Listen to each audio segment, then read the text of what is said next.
Here we are back here at the Wefunder house. We have Suzanna Rush, the operations queen of Wefunder. She is the reason why everyone isn't running around bugging out all the time, because she keeps it completely under control. It's amazing. I love watching from a distance the way everything just melds together. And I was wondering, first and foremost, were you always that way, or is this something that you kind of grew into? Well, first of all, I'm not sure if everyone isn't always running around bugging out constantly. Yeah, I've kind of always been this way. I did, this is not going to be surprising to you, but I did theater tech in high school. So I was like the kid, yeah, exactly, like running the spotlight, like, doing the lights in the background. And I've always just really liked organizing things and like leading teams and making shit happen on time. Yes.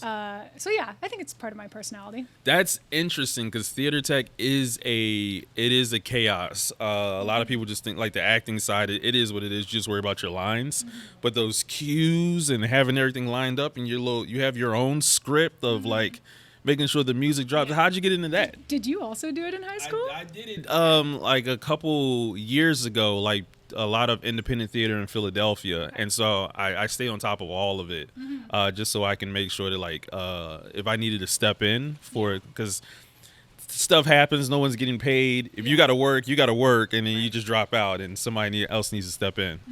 Yeah, so what attracted you to that? Let's see. I got into it because my sister was into it, as most people get into everything, I assume. And yeah, I just started doing it and I really loved it. I got paid to do that in high school, and so that was kind of my high school job and what took me through some of college. And I guess it's kind of related to startups. Like I loved the energy and like the chaos, as you said, and sort of like everybody running around and things changing every single minute, and like all of the sort of energy that goes into that just really resonated with me. Wow, that is so you know what? It actually is surprising, and it's not surprising, I guess, at the same time, because there are tons of things that involve like nonstop organization and just a cluster of things happening at one time that you have to manage. But theater, I love how there's always this sort of like pipeline of arts to commerce, something I like to highlight more often than not, so people don't think that like, just because you step into one of these corporate spaces or startup space or whatever the case it may be, doesn't mean you have to let go of the creative energy that you had, initially, even though a lot of folks kind of make you suppress it and stomp it out because it's focus on this. But I like the saying, like, you can teach a creative person to be technical. You can't teach a technical person to be creative. Yeah. And it just allows for a perspective that helps you step outside of the box, which is needed in a lot of these cases, because there is no sort of like set path for what success looks like. Oh, yeah, totally. Yeah, I mean, I think one interesting thing about our team is that like a lot of us do not have startup backgrounds. Most of us don't have like investing backgrounds. We have a super eclectic set of backgrounds at Wefunder. I think because we're looking for people who really think outside of the box and are creative problem solvers, and they haven't just spent, years and years and years in tech. They've done something else and had to build something from nothing, and they have that sort of artist. Yes, I love it. I noticed it immediately coming in and talking to a lot of the folks. Let's see, I have another one here. What was life like before Wefunder, and then when you arrived, what made you say, okay, this is different? Yeah. What was life like before Wefunder? So I came to Wefunder from Kiva, which is a common pipeline, as you know, from having talked to some people on our team. Yeah, Johnny took everyone. And yeah, I mean, my professional journey, my whole thing has been in my 20s. I just want to learn. I want to be in environments where I'm learning as much as I possibly can from the companies that I'm at and from the job that I'm doing and from the people that I'm surrounded with.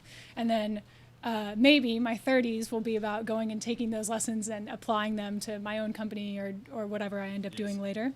And so I was looking for a learning opportunity. I met Nick. I met some other people on the team, and I was just like, these people are really fucking smart. Like, I'm really, really dumb, and I'm going to learn a lot from them.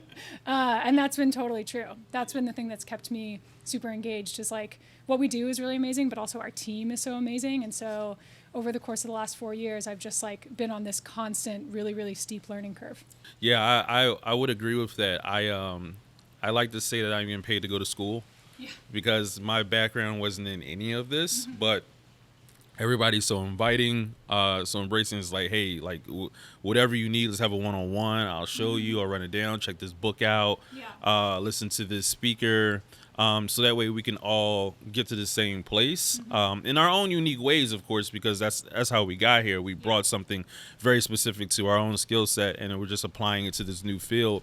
I think that is super dope. So, seeing and thinking everybody was smarter, what were you working on that I guess you would say was maybe completely different at the time with Kiva? What was completely different at Kiva?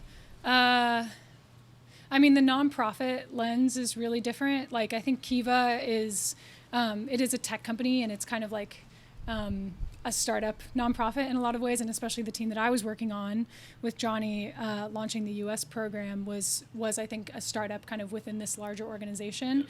But I still think like being in a nonprofit industry versus being in a for-profit industry is very, very different. Yes. And so that was a super steep learning curve, just learning about like the pace that we moved at, how investing worked, what it meant to take investor money, and sort of how to shepherd that as an employee of a company.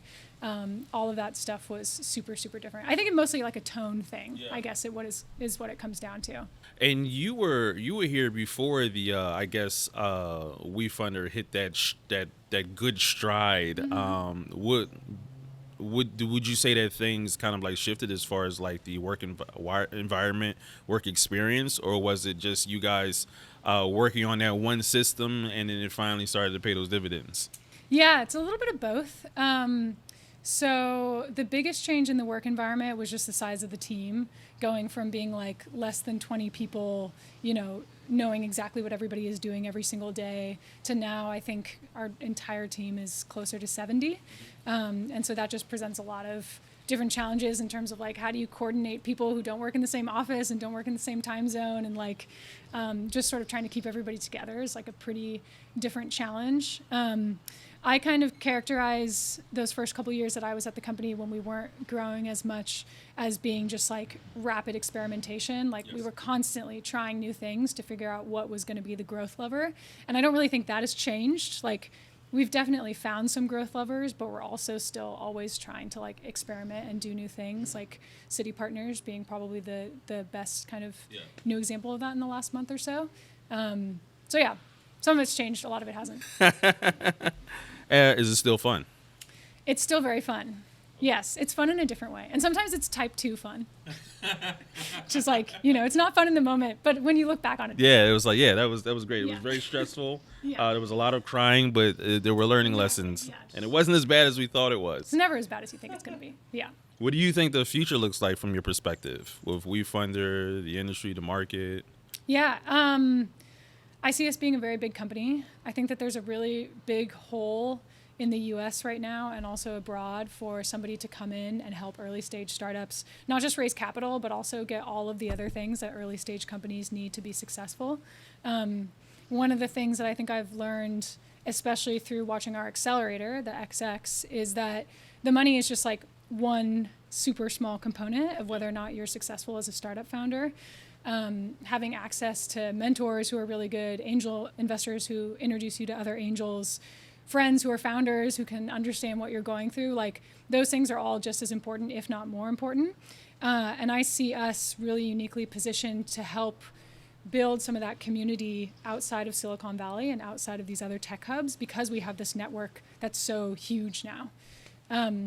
And so I think 2022 will be a lot of that kind of community building and figuring out how to really support founders in more ways than just giving them money. Yeah. And so like another closing question that I also asked Nick, I think you guys will offer like a really good perspective with this for founders. How do you balance sort of the dream and goal, like how I envisioning this company growing with the actual realization of what the market's giving you, how the customers are moving, like sometimes people kind of like have it written in stone of like, this is what I want to do and how it's going to happen. Mm-hmm. And then you fall off track. and you panic, and some folks know how to adapt, and others just kind of like, they fall completely apart because things aren't on schedule. How do you balance the two? Because it's never going to like completely line up. Yeah, that's hard. I think for us, what's worked so far is we hire super smart, really adaptable people. One of the things that we look for very explicitly in our hiring is people who are founder types, who are, they haven't necessarily founded something yet, but they are strong-willed, they're smart, they're adaptable, they're creative problem solvers, they're gritty. And I think generally speaking, if you put a bunch of those type of people in a room, they're going to figure out a solution to a problem. For sure. Last question. You're aware that you're awesome, right? Oh, please. Yeah. I thank you very much for your time. I super appreciate everything that you do for us. And I look forward to seeing how we all continue to grow together. Thank you very much, Suzanna. Thank you, Classic.